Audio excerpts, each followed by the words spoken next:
I'm your host, Aaron. With me today, I have Roman Fisher. Welcome to the show, Roman. Hey, yeah, thank you for having me. It's my pleasure. My pleasure. Can I ask you to introduce yourself and let people know a little bit about who you are and what you get up to, please? Yeah, for sure. So I do acting, I do modeling, so I'm an actor, model, bodybuilder, and I'm also a high performance coach, helping people just transform their overall minds and their bodies to really become better, become healthier versions of themselves from where they were to really ultimately where they can and will be. That sounds pretty cool. What's got you to that point in your kind of journey, your career? What's kind of drawn you to helping people with them goals? Yeah, so what actually pushed me and led me into this whole journey and process of helping people just level up and honestly just transform their minds or bodies, it really led and it really started from when I was younger, actually. So it's crazy, but when I was 15, it actually started with me getting into fitness for myself because I used to never even care about fitness. I used to never even work out. I didn't even care about what I would eat. I would literally, as long as there was food in front of me, no matter what it would be, healthy or not, I would eat it. So I was one of those people that if I see food, I'll eat food. And so, yeah, growing up, that was a lot of my lifestyle. But at the age of 15, not all of that changed, but that's when I started getting into fitness as far as working out, exercising. And so seeing my younger brother, pick up weights for the first time, because he was heavy into those movies from Rocky, those Rocky movies, especially growing up here in the US, that's one of the classics, Rocky. And it's probably that way in a lot of the, different countries. But my brother got into those so heavily. And so that actually inspired him to weightlift. And then seeing him weightlift inspired me to want to finally pick up the weights, start exercising myself because I started seeing those changes from my brother. He started getting, more strength, more muscle. But even before that, I started picking up on the changes and the increase in his energy, his drive, his motivation, but also the endorphins that he was getting from his workouts that he was doing with the weight lifts. I mean, it was insane. It was like day and night, like how much more energy and confidence he had just the next day. So that really was something that caught my, interest and attention. And so I wanted to start doing that for myself because I actually struggled, and I mean struggled with low self confidence growing up in school. I would always be known as that skinny kid, the toothpick, didn't really have any muscle, didn't have strength, wasn't on the football team, things like that. So seeing him do that pushed me into that, lifestyle for myself. And so when I started just establishing a more fitness, mindset, a more healthy mindset of taking care of my body, what I was doing, what I was needing to do to improve my physique, that actually tenfold increased my confidence, obviously strength, muscle, all those things. And then from there, I started to research what was in our foods, what was in our drinks, like what are we consuming, what are we eating, what are we even doing to ourselves. And so after I got into weightlifting, that was the natural follow up. Like, hey, I need to start taking care of what I'm eating too. I can't just weightlift. Yes, that's great.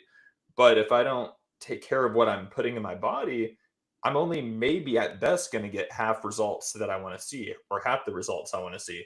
So when I started to really investigate and research what they're, having in our foods, our drinks, all those things that we consume usually on a day-to-day basis, I came to that conclusion that most of that stuff isn't even real food. Or it might be real food, but it has a lot of chemicals, has a lot of additives that's really not good for you. And it's not good for your health long term, especially. And seeing all those ingredients that I couldn't even pronounce, and there were like 50 plus ingredients half the time. Sometimes even just in a loaf of bread, you could find 40 to 50 ingredients you can't even pronounce. It's like, what is this? Like, this is nuts. And I know it is different in other countries, like in Europe, continents like Europe, countries in Europe.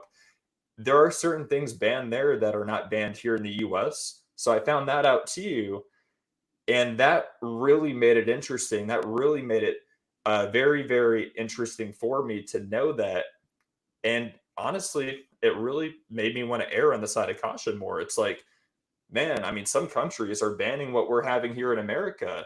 So I'm really, really not doing good to my health if I'm eating what we have in our country that's banned in other countries. So I also came to that conclusion as well. And then when I started cleaning up my diet, I'll admit it was not an overnight thing. It was not an overnight process because I was a heavy sugar addict. But phasing myself out of that, phasing myself out of, being addicted to all these added sugars that they would throw in our foods. And honestly, what I was drinking too, oftentimes had a lot of sugar. And people don't realize that we drink our calories too. So it's not just what you eat, it's what you drink as well. But yeah, all that's to say that that pushed me completely into a healthier way of living, just a healthier way of living, healthier way of, eating and everything. And then from there, just being a humanitarian, I really love helping people. So when I started getting into fitness as a passion with what I would, have for my nutrition, for my workouts, when I got that passion and then I combined that with already naturally being a humanitarian, that was just a natural, follow up to be, a fitness coach or a high performance coach, more specifically. So from there, I wanted to start helping people feel the same way I was feeling, get those, same positive health effects and benefits that I was starting to see, that I was starting to feel. Because I went from being very negative, very pessimistic, very depressed, weighed down. I was on a lot of medications for ADHD, OCD, what have you, depression, anxiety. And it's really cool because through just healthier eating and through consistent exercise, consistent, workouts, all that combined with, of course, better sleep, it led me to being able to phase out and wean off all these medications that I was prescribed for my doctors. So that was also another huge win in my life. And that's also another reason I wanted to share this with other people and say, man, if I can do this, if I can do this, if I can improve my health, and I love helping people, I should help other people do the same. And that's really and truly what got me into this. And I've never looked back ever since. Yeah, I love that. What's your diet look like now? What's your average diet? Is it all clean, or is it balanced? Is it sort of an 80-20 kind of deal where you treat yourself a little bit? What does it look like? That's a great question, man. So I honestly right now it's all clean. It's actually all clean. I know not everyone can say that. And I'm not going to say that you have to never have a cheat meal to be healthy because you can still technically have a cheat meal every once in a while and still be fine. I will say though, it is if you can, if you have that great willpower, it is best to cut out any and all bad, ingredients from your diet, from your nutrition, if possible. If not, at the very least, I would do what you just recommended. Minimum have at least 80% of your foods be healthy. And you can have that cheat meal once a week, twice a week at first if you have to. But I would try to advocate for anyone listening as far as cheat meals go. If you're going to have any of them, I would only have at least one, only have one a week. Beyond that, I would try to phase them out if possible. But my diet, I don't really have a cheat meal. Yeah. I might have one cheat meal, I'll admit, if it's Thanksgiving. That's the one time I will have a cheat meal. Thanksgiving, maybe Christmas, but that's about it. Other than that, I just don't cheat. Yeah, I find my diet's not great at the minute, but neither's my training. To be honest, just recently recovered from an operation, so my training's not great. And what I find is if I'm not training well, I kind of give up a bit on my diet as well, and I kind of go bad that way. But hoping to get back into it soon. But whenever I've done the cheat meal, whenever I try to eat clean and do the cheat meal, it kind of always kind of sets me off track and gets me psychologically in a bad place where I'm just constantly looking for the next cheat meal. Yeah. And it just leads me to breaking on my diet really, or breaking how I'm eating, and plunges me back into eating crap for a while. Yes, it's crazy how that works, and it really is a mindset thing. It's nuts because a lot of people when they think about exercise or even nutrition or a combination there of both, they think that it's all physical or it's just everything beyond that. But it's mainly mental. I mean, of course, there is a physical aspect to weightlifting. There is a certain amount of emotionalness too eating, but it's really all in here. It's all in your mindset, and it's all in your mind. How disciplined can you be in your mindset to translate into your workouts, to translate into your, way of eating and what you're eating, how much you're eating, all those things. Yeah, and I think if you are kind of disciplined with your training, you kind of, I don't know, yeah, you have that extra focus because you don't want to derail your training with a bad diet. So you kind of, at least for me, they kind of go hand in hand a little bit. Yes, yes, it's amazing just how well they do go together, and it's a lot of it too. I know it's been said before by some people for sure, but it is mainly, of course, workouts to an extent, but it is at least 70, maybe even up to 80% nutrition. And that's what's going to help make or break your results. So having that good nutrition, at least overall, pretty healthy nutrition, that's the main thing. That is the main thing. And of course, workouts matter to an extent to you for general health, but also for whether you're trying to gain muscle, burn fat, whatever goal you might have too. Yeah, well, how does it work for you? Do you meal prep, or do you just kind of just go through the day and just only pick healthy foods as you go, or how do you do it? Yeah, that's a great question. So if I'm super busy in a, let's just say in a given week, I do meal prep a bit. So what I'll do is if I meal prep and I just a super hectic week ahead that I have to get through, I always pick that one day. It's typically on a Sunday like today, and I'll just meal prep for the rest of the week, at least the next 5 days, if not even the rest of the week. And that way I have a batch of meals for each, next day, if not even for the rest of the week. So that way I don't have to spend any time making meals. No time making meals, no energy that goes into any meal prepping later in the week. So it does free up a lot of time, and makes it a lot easier. Makes it a lot easier to do other things for sure. Now, if I'm not meal prepping, I don't always meal prep, but that's what I'll do if I'm super busy. Now, if I don't have as hectic of, a week to, get through or deal with, typically, what I'll do then is I'll just make sure that I just get each meal in a proper, amount of time. So I make sure to not have meals too close together, but I also don't spread them out too far. Usually, pretty balanced meals. Uh, I usually am fasting now, so what I'll do is I'll do two big meals with some filler snacks in between. And when I do that, I'll just make sure I'm getting my macros in and making sure they're as clean as possible for the meals. Sorry, so you're fasting as well? Yes, right now, not like full on fasting, like not eating for a whole day type of fasting, but I am intermittent fasting specifically.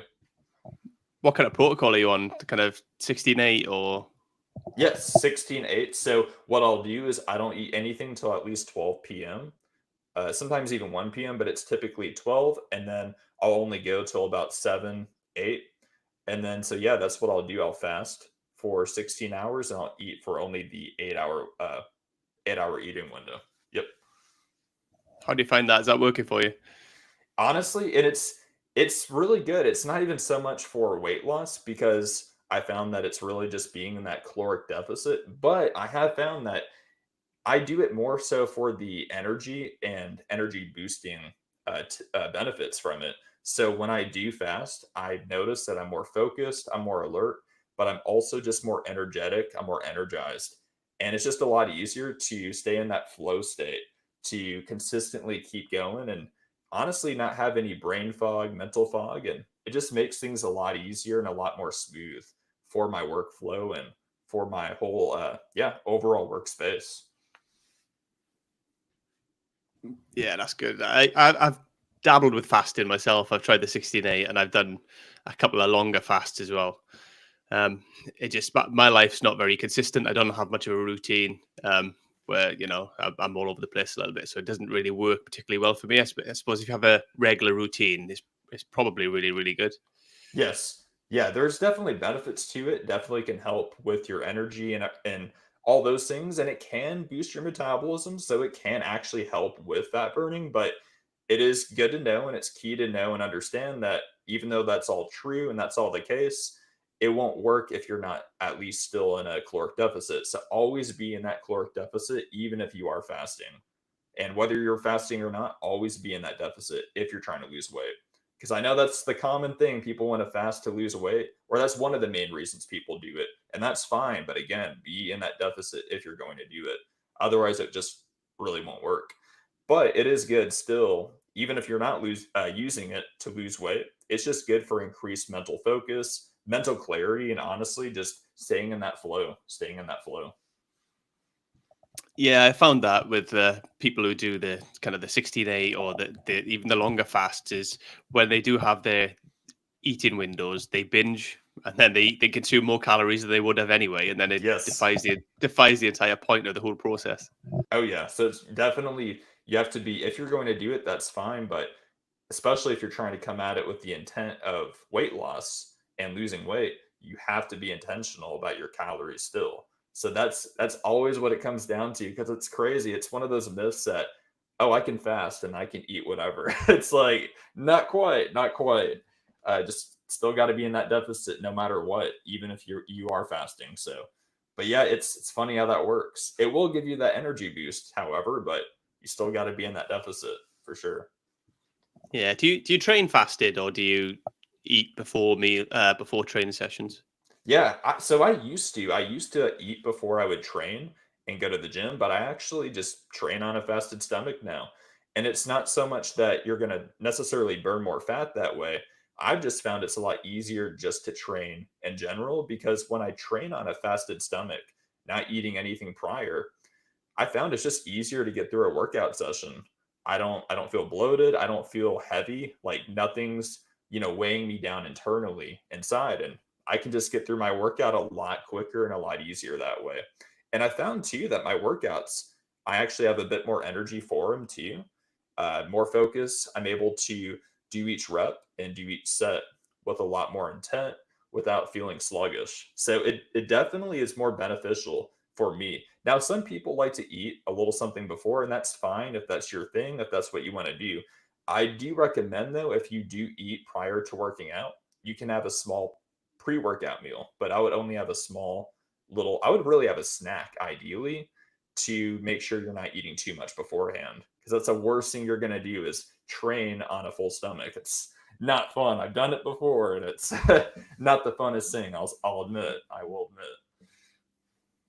Yeah. What does your actual training look like itself? Is it just primarily bodybuilding style training, or do you have like a hybrid setup? What are you training at the minute?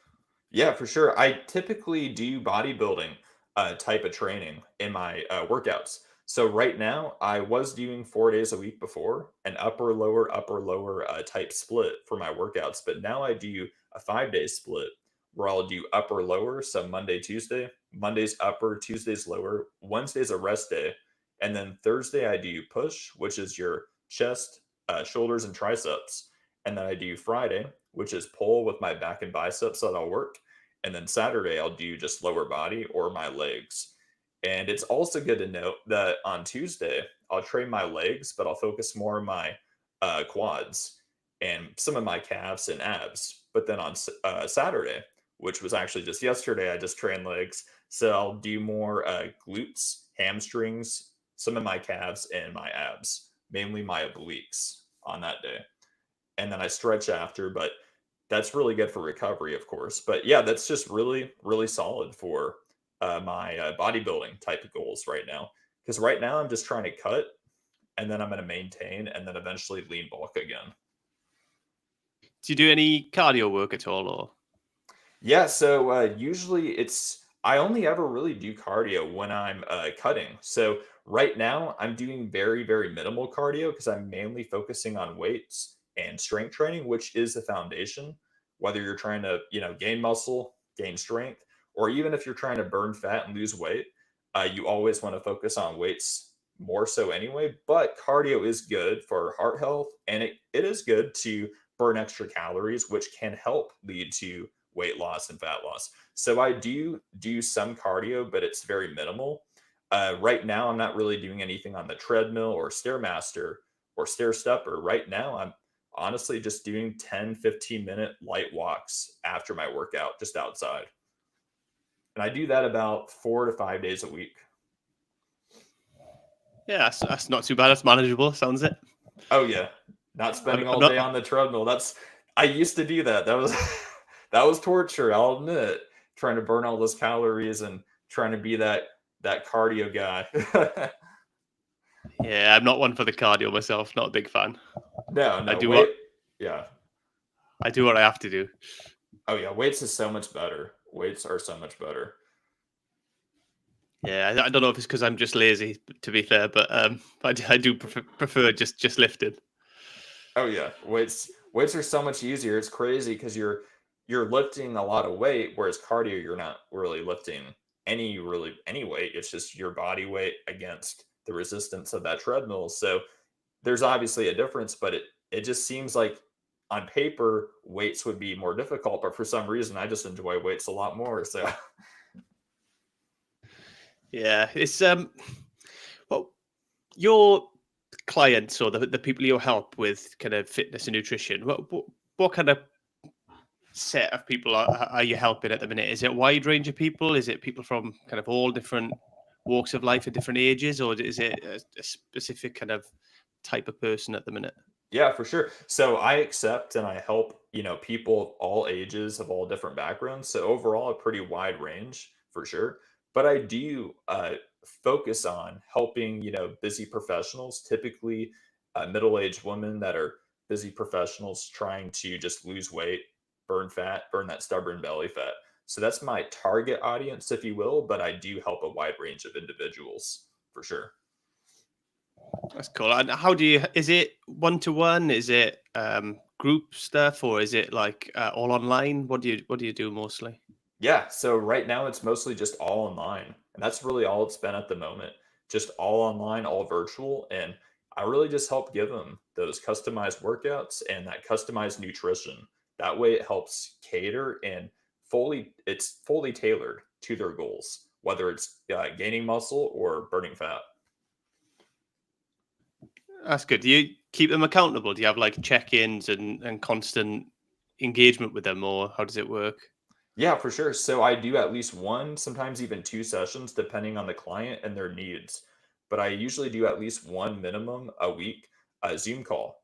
And it's a great coaching session. It's about an hour long, could be less if they don't need a whole hour, but at least an hour long Zoom session. And it's really great to keep them accountable, asking questions about how the workouts are going, how the nutrition's going, if it's manageable, if it's pretty easy, accessible, portable if they're usually on the go. Because I know I have one client who actually is on the airlines a lot.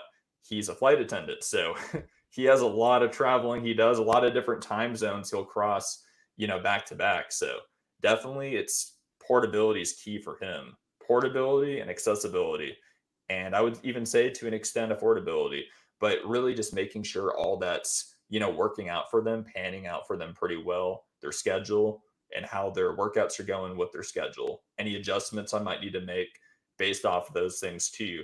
That I found that's very important as well. But yeah, those things are really great to just see where their clients at too, what kind of progress they're making, what progress they've made, and what progress they're wanting to continue making. Yeah, I suppose that's quite difficult as well because if you're traveling a lot, hotel gyms can suck, right? Yeah, I know all too well about that too. It's when I've traveled a lot, and I have. But yeah, when you're traveling, you're always on the go, just go, go, go. And then you go to some of these hotel gyms. I mean, you luck out once in a while, I'll admit, but that's rare. Usually, those hotel gyms, you go to them, you ask, okay, do you have some kind of fitness center or some kind of gym here? You see it, and it's just like this treadmill. Maybe if you're lucky, you might get some resistance bands, maybe even some weights. You're like, oh, of course you can manage that and be very, creative and get creative, but you have to get a lot more creative then. But it is a lot better to have weights, have the whole setup so that we have more options for sure. Yeah, I struggle with stuff like that when I haven't got the kit. I really Yeah. struggle, and yeah, kind of lose a bit of motivation and really struggle to get myself going. Oh yeah. I'll admit, even for myself, I don't mind calisthenics. If I have to do them, I have to do them. But I do prefer 100% weight and straight training over, calisthenics and cardio. That's, weight training, strength training. That's my favorite. It's my go-to. Yeah, it's the same for me. I don't know what it is, but I just enjoy it more, I guess, and feel like I get a lot more out of it. Oh yeah, But 100%. yeah, but traveling is difficult. Is it the only client that travels, or do you have quite a few that travel a lot?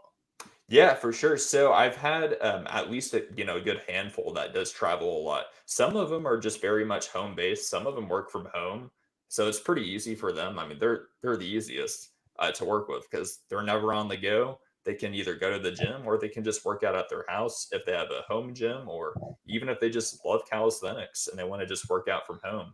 So I do have most clients not traveling, but I do have a handful that they do travel a lot. I've actually had, it's funny, a couple flight attendant clients who do that. Who's also, one of them was also a realtor. So they're literally doing a lot of different things, but traveling a lot in the process. But yeah, definitely a handful for sure. Just always on the road, traveling to different states, cities, and seeing different things, which is great. But it is a little harder for them to stay consistent, but I have noticed with that being the case, and with that being said, I've been able to help customize their workouts and make them where they're not too extensive, not too intense, not too long, but also just, long enough, just intense enough to get the results, while also being able to be very time effective for their schedule and their ever changing schedule, I should say. Yeah, fair one. What do you enjoy the most then about helping your clients transform their health and fitness? Man, I'd have to say what I really have loved and what I've really found to be the very most rewarding and very most enjoyable about the process is seeing where they first started. So, seeing where they first started in their fitness journey, like right before they even signed up with me. And then, of course, when they started working with me, started getting that relationship, started getting into their fitness goals, into their fitness journey. So, seeing their introductory phase to where they've gotten, not necessarily where they finish, because I always believe your body's always under construction. Like you're never going to be perfect, no one ever is. We always have room to grow, we always have room to improve and get better and honestly improve on, and that's what makes it great, because it's a never ending process. It's a never ending transformation, which is really really interesting because it keeps the journey interesting that way. It never gets stale, never gets stagnant. So seeing where they started, though, essentially, to where they end up and where they're continuing to go, and just the continuous transformations. And not just that, but of course, seeing the physical changes, but hearing it verbally from them and seeing the glow, just the, overall positive glow, the positive just aura, on their face from them, just seeing how different they become. Honestly, the whole 180 that they did, not just physically, but mentally and emotionally, and seeing just how much happier, how much more confident, and how much better off and healthier that they look, say they look, and how they feel. And just seeing that, hearing the overall excitement, hearing the excitement in their voice to you is very, very, very rewarding. I mean, words can barely describe it. I really don't even think they can, but seeing just that overall transformation, it is literally, literally exceptional. Is it a specific success story, from one of your clients that's had a lasting impact on you, or is it more just a culmination of multiple people's success? Definitely. At this point, I will have to say it's definitely a multiple range. It's a multiple range. It's amazing just all the different clients and different stages of where they were to where they are now. And seeing and hearing their success stories is just amazing. But the full on combination is powerful. It's powerful. You mentioned briefly as well about the impact on kind of mental health and people's mindset as well. What kind of experiences experiences have you had with that, or through your clients? Yes, yeah. For as far as mindset goes, because it does govern all. But I've noticed with some of my clients, some of the clients that I've had, and some of the clients that I still have currently to date at this point, I've seen it where their mindset was not in a good place. And honestly, it's crazy because when their mindset was not in a good spot, when their mindset was not in a good place, they weren't motivated. And it's crazy how effective that can be for better or worse. How their mindset, whether it's my mindset, our mindset, or in this case, their mindset, it wasn't in a good spot. It was not in a high state or a high frequency. I know some people do, some people don't believe in energy, but basically the high frequency or high energy mindset, the more limitless mindset, that's going to help them get into fitness and work out. So when they were in a more low state, a depressed state, it was hard for them to want to step out and work out. Even when they were working with me, there were things that, would come up. That's part of life. Things happen, but they would have these events in life that would come up in their personal lives, and it would really affect their, not professional, but their fitness life, if you will. And so it would affect them from seeing the results they would want because they would put off a few workouts here and there, and they would start getting out of that consistent phase, and they would start losing that motivation. And that definitely, stalled their progress some, of course. But what was cool is through enough coaching, enough guidance, through enough motivation, and just overall discipline that I was helping give them, and tips that I was giving them to get back on track, get back on the course, get back in the game, essentially, through enough of those things and helping them remember their why. It's crazy. It's paramount how much it changed, their mindset, how it elevated from being in a lower state for them to being in a much, much higher state, a much higher frequency, and their energy shifted. And obviously, it wasn't always overnight, but some of these clients, it was almost overnight. They just did a total 180 when they did the tips and practice and utilized the advice, the information that I was giving them to elevate their mindset, elevate their focus, and elevate just their overall mentality. They noticed a huge change in how motivated they were and how consistent they yet again were. And it was incredible then seeing the progress they were making and seeing the changes that they would make with their body and with their overall, habits, with their health, with their fitness. So it's crazy, but mindset is everything. Mindset is literally the foundation. It's the foundation. It is what will help make or break your fitness. It will literally make or break your fitness if you allow it to. So making sure to have your mindset set in the right place, I like to say. Yeah, it can be difficult though. I suppose we all face setbacks in fitness and in life. Be it an injury or personal loss or whatever it may be. How do you bounce back and stay motivated in those kind of situations? For sure, for sure. Yeah, because that's not always easy to do. And it is inevitable, just like you mentioned, life happens, things get in the way, obstacles and issues will arise, whether we like it or not. So when these things do take place and when these things do occur in our lives, whether it's in someone you know or in your life, I found the very, very best way and the very, very best approach, or actually different approaches here that I've taken, that I've helped other clients take that have been tremendously helpful and effective, is first, just remember your why. So, like I mentioned earlier, that I help with my clients, remember your why. Remember why you started. Why did you start this journey? Why did you even start this process? What led you into fitness in the first place? What led you to working on and towards this goal that you're trying to achieve? What was the real driving reason behind it? Is it because you struggled with low self-confidence? Is it because you want to, attract that person in your life that you weren't able to attract before? Like, what is the actual reason for you trying to transform your body? Are you trying to live longer? Are you trying to see your kids longer and be around for them longer? So, what is that real reason? So, really getting that why dialed in and bringing all that to the forefront of their mind, or your mind in this case, it is it is so effective. It's insane because it doesn't sound like it would be super effective to some people, but it is actually a lot more effective in practice than it sounds.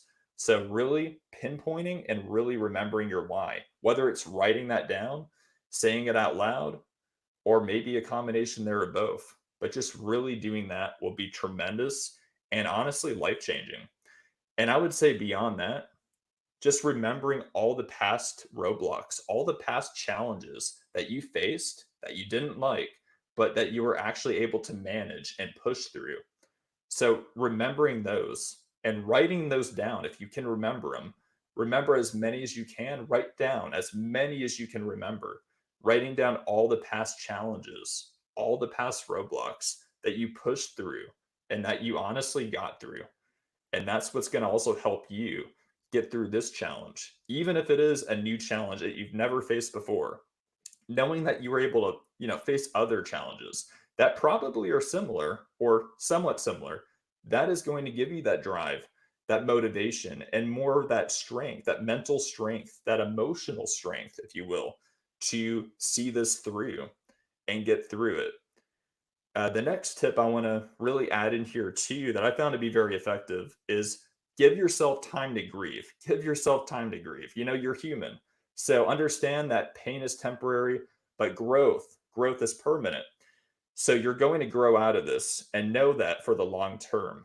Know that for the long term, but also know that you are human. So sometimes you do got to give yourself that little bit of time to reset, to grieve, and to just get through it, so to speak. And if that means going for a walk, getting out to nature, whatever that is, those are also great ways to deal with it while you're grieving.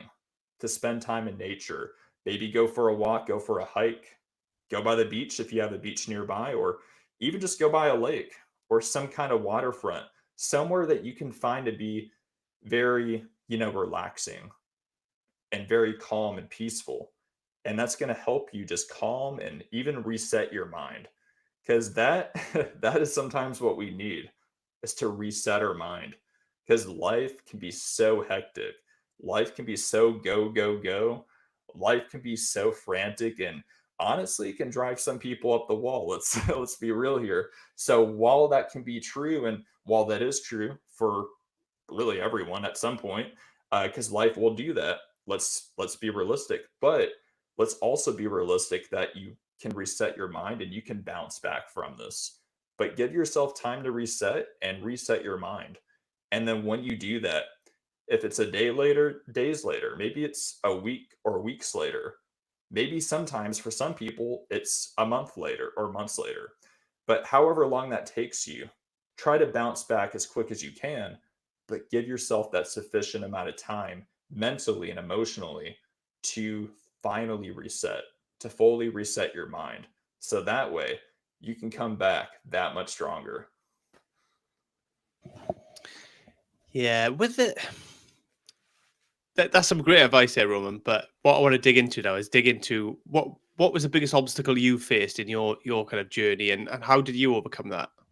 Yes, the biggest obstacle I faced personally was, I'll be honest, it was actually, okay, this was when I was a bit younger. This was when I was about 20 years old. So really just having that loss, seeing the loss. And this was someone that I grew up with, someone that I knew, someone that I loved in my family. But one of my grandpas, actually, who I really, really was close to, passed away due to cancer. And so that was a rough spot for me. That was a very rough spot for me, emotionally, mentally, and honestly, it affected me in all areas of my life because just like I mentioned earlier, when your mind's affected, it's going to take a toll on basically every part of your body and every part of your life around you.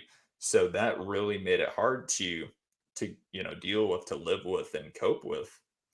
And so getting the news from my mom, who got the news from her brother, she then eventually told me, and then I ultimately found out that my grandpa, he passed away. Eventually found out that he died from cancer. And honestly, it struck me. It struck me hard. It struck me really, really difficultly, emotionally, and it made it hard to want to keep going. It made it hard to want to honestly stay consistent in the workouts I was already doing. It made it hard to even want to, really get out of bed the next day. That's really how much it affected me just internally. And again, it so much internal, baggage and pain and hurt and agony can actually affect you externally. So that's what was starting to happen for a bit. And then going to his funeral, I mean, that just hit me. That hit me. That hit me hard. I'll be honest with you. But out of that, even with all that pain and emotional hurt and that loss that I faced and that my family faced, of course, as well, it, of course, not right away did I heal by any means, but I will say within the month upon that happening, since his passing away, it actually, and not everyone can do this, but it actually pushed me and it gave me that fire. It gave me that overall drive to want to just push through and use that pain that I had that I was feeling, really feeling at that time for fuel and use it to better just not just what I was doing already, but better my health, better my workouts, better just my overall well being. Because my grandpa, one of the main reasons he passed away was due to a sugar addiction, being a heavy, heavy sugar addict. And that's something I was. And I shared that same exact, trait that he had. And it was really scary because I was thinking to myself, man, if he could pass away from that, I mean, I could just as well not, right away, of course, but over several years and decades, especially, I could honestly catch the same kind of illness from all the unhealthy eating and very much unhealthy habits I had. So, using that and using that pain for fuel and motivation to clean up my nutrition bit by bit and gradually just better what I was putting in my body and what I was doing with my body and starting to treat my body more like a temple and cleansing my body from the inside out. That really made it a lot easier to do that and phase out of all the sugars, all the added sugars, all the unhealthy, just overall, just BS that they put in our foods and drinks, especially here in America. So I will say that was a huge challenge and struggle for me with my grandpa's loss. But using that pain for fuel actually helped me get to where I am now. Or at least that was one of the main reasons I was able to clean up my nutrition. Because yes, my brother inspired me to get into fitness and work out, and that's great. Yes, researching these ingredients and why they're bad and why we shouldn't put them in our body, that's great too. But what really pushed me into being 100% consistent and 100% disciplined and 100% motivated to stay the course in my fitness with not just working out but healthier eating was the loss of my grandpa. And it's sad to say that it could come to that, and sometimes that's what it takes for some people to finally change everything, mentally, internally, and getting that motivation and honestly that drive then to use any and all pain from that experience to then transform and just clean up their nutrition and not let that affect them. Because I wanted to make my grandpa proud. I wanted to make him proud. I wanted to live that life that he could have lived and make him proud from where he is now to having him see what I'm able to do with my body and what I can do to help other people now in the process. And just feeling that better energy, that cleaner energy inside, not having all these chemicals, not having all this added sugar and all this extra baggage that they put in our foods, and just cleaning that up, clearing that out of my diet and doing it for good. And now it's just amazing being able to help other people out and really practicing that, humanitarian way of life in the process. Yeah, it's so important to get that right, really, for our health and longevity. Life is short, isn't it? And I think when a lot of people out there have lost people, me included, and I think it really makes you take stock and realize that how short life is, and that we need to make the most of it. But Yes, for sure. also on the other side, we are all living longer now, in general. So we're all living longer lives, and what we don't want as well is to get into our elder age and be unhealthy and unfit and not be able to actually live our lives. And that's also the balance. So we need to get that right. We need to get to a point where we're able to go into our later lives and still live and still, be mobile, still be able to do the things that we want to do. Yes, 100%. It is so important. And they do say health is wealth. And I know it sounds a bit cliche to certain people, but it really is true. And there's no denying that health is wealth. If we don't have our health, we don't really have anything, because you could have a million or more in the bank account. But if your health's not there, no amount of money is really going to save you at that point if you're on your deathbed and you have certain death. So really making sure you clean up your health and prioritizing that before anything, then from there just helping other people, it's the best thing. It really is. Yeah, it's about that quality of life, isn't it? So, money's great to a point, because again, it'll give you quality of life to a degree. But Yes. if your health's not there, you could it doesn't matter really how much you got in the bank. If you can't move about, you can't, spend time with your, I don't know, your sons, your daughters, your grandkids, whatever it may be, then it's going to be a pretty miserable existence. Yes. Oh yeah, 100%. It's so true. Again, yeah, money does help, but yeah, getting that health in check first before anything, no doubt, is key, is number one. Do you do any blood work or anything like that, Roman, to, assess your health? Yeah, for sure. Once in a while, I'll do it just very periodically, but when I do, utilize the blood work, I found that it's always come back really well. There was only one or two times years back, where I found that my vitamin D was a little low, not dramatically low, but just a little low, because I'm not always outside, but when I am, it's not always super long. So I found that out. So what I've done is I've just supplemented my, blood and my internal system with more vitamin D, whether it's just more vitamin D in food, or sometimes I'll take a vitamin D supplement, and that can actually help as well. But recently I've been getting out more in the sun anyway. So I've learned over the years to really enjoy nature. Though it can get hot in the summer, don't get me wrong, especially where I'm at, it's still enjoyable to at least get out for 10, 15 minutes minimum, go for a walk, maybe go for a quick little hike somewhere. So that's also very enjoyable, and that's helped me too a lot with any possible depression that I faced in the past. It's also helped clear that up, because getting that vitamin D, getting some sunlight is really good for your health, and not everyone talks about that, and it's not always prioritized like it should be in discussions, for sure. Yeah, I supplement vitamin D because I'm in the UK, so we've never seen the sun, but hopefully one day we'll see it. Yeah, for sure, for sure. Yeah, it's just wet and miserable here all the time. But what can you do? Need to move somewhere hot.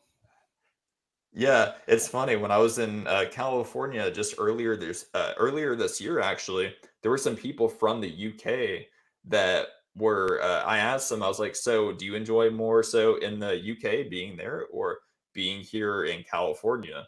And they were like, "Well, the UK is nice, has its pros and everything, but there's nothing like being in California. Nothing like being in California with the sun and everything." It's like, hey, yeah. Yeah, the weather just makes things nice, right? Because you can just do a bit more. You can do more stuff outside without. I mean, you can do stuff outside anyway if you wanted to. Here, it's just not as enjoyable when it's sideways rain straight in your face, or you know, overcast and dark and miserable. But I think there's something just kind of boosts, and it probably is partly that vitamin D. It just boosts your mood. When you're in the sun and you want to do more things outside or go to the beach, and then that equally boost your mood, and it can have a positive effect all around, really. Oh yeah, for sure, for sure. It's really amazing how effective the sun and vitamin D is for your health, and how much it can actually influence a more positive, balanced uh, mindset, a more positive, balanced, healthy mindset, and just a way of living and an overall mood. It's insane the effectiveness it has on it.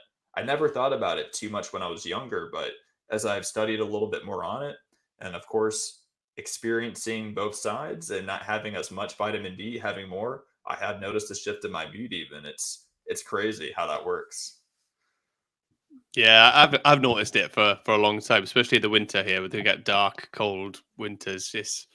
I get pretty miserable, to be fair. And in the summer, I'm a lot more, I don't know, happier and outgoing, I guess. But Nice. yeah, but that's why I supplement. I figured it out and supplement, so that does and has helped me a bit. So hopefully that'll continue to help. Yeah. Oh yeah, for sure. That's important. Considering you got the weather out there, do you do much training outdoors? Do you do any? Is there any kind of outdoor gyms or anything like that? Not too much where I'm at right here, but when I was in California visiting California, I have noticed that there's a lot of outdoor gyms. It was really cool. I actually earlier this year went to Gold's Gym in California, and they had this outdoor center. Of course, you could work out inside too if you wished, but you could also just as equally work out outside. And I preferred that actually because you got the vitamin D, you got the sun, and you were even able to get a nice pump in with some of the machines outside. Of course, you had Muscle Beach not too far off from there. So all classic, iconic, stuff there. But it was amazing. It was really fun just getting a good workout in, seeing honestly some celebrities along the way. That was pretty cool. That was pretty neat. And doing all that in the sun with just a great solid workout. It was very incredible. It was a very much enjoyable experience, I'll admit. Yeah, I can imagine that's good fun.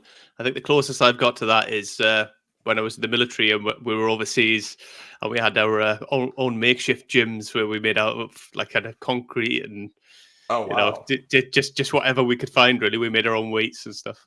That's awesome, man. That's awesome. Where were you stationed, actually? So I was in the UK a lot, but I did go overseas to Bahrain and to Oman, a bit of time in Cyprus and stuff like that. Nothing major. I never went to the front line, so I never went to Afghanistan or Iraq, any of that. That's good. That's good. Stay safe. Yeah. Yeah, to be fair, I wanted to go. That's the reason I joined, but it just unfortunately never happened for me. So, Gotcha. Gotcha. but yeah, so yeah, that's the closest I've got to anything like that. But I would love to go to California and go to Muscle Beach. That's Yes, something you I'd got like to to do. go. If Yeah. you've never been, you definitely got to go. It's incredible. It's a lot of fun. Definitely. Where can people find you, Roman, if they want to find a bit more about you and get in touch with you? For sure, for sure. If you want to find out more about me, what I do, all the clients I've helped with their transformations and testimonials, you can go to my website at romanfisherofficial.com and you can fill out a quick application. And then from there, we can get started on any fitness goals that you need help with. And you can also find me at my social media at Roman Fisher Official as well, at Facebook, Instagram, TikTok, YouTube, and LinkedIn, if you're also on LinkedIn. Yeah, I've got you on TikTok a few times. You do a lot of live stuff as well. Yes, yes. Did you join my live? You may have joined my live, actually. Yeah, I did. Yeah. That's cool. That's cool. Yeah, I do a lot of different lives and Q&As usually, or I do some workout lives as well on TikTok. So that's been very enjoyable, just mixing my passion with already working out, answering questions now and then on the live. So that's pretty neat. It's pretty neat. How do you find it? Do you get a lot of good questions on there, or is it predominantly just go on with stuff from your clients? Yeah, it's actually really interesting. I get some people that tune in. Some of them have been clients, but then I get a lot of different questions from different people from around the world, which is really really neat. But yeah, I'll get some really great questions that they'll ask that sometimes I'm even thinking for a second. I'm like, okay, yeah, I know the answer to that, but really great deep questions sometimes for sure. Yeah, it's good. It's a great tool, isn't it? You can reach people all around the world now, and can help people in all corners of the earth, really. But what is your clientele like? Is it mostly in the US or is it global? Yeah, right now it's mostly in the US, but I have had some, funny enough, from the UK actually. So that's really cool. Yeah, I've had some from the UK between there and then mainly, of course, in the United States. Yeah, that's good, man. That's good. Um, just got, have you got any final thoughts that you want to leave us with before I end the show? Or Yeah, for sure. So, if you're struggling with just staying the course, maybe you're struggling with staying consistent, maybe you're just struggling with getting to the next level in your fitness journey, in your fitness, course. If that's you, if it sounds like you at all, I just want you to know and understand this. Motivation, it's important. We all need that. We all need that fire inside of us to get started, to make progress and make headway in our journey, even outside of fitness, but especially in fitness. But I want you to know this: motivation, it gets you going, but consistency keeps you growing. So you got to stay consistent. You got to have a game plan. You got to have a guide and a strategy, essentially, to keep making progress. Because motivation is great, but it does come and go.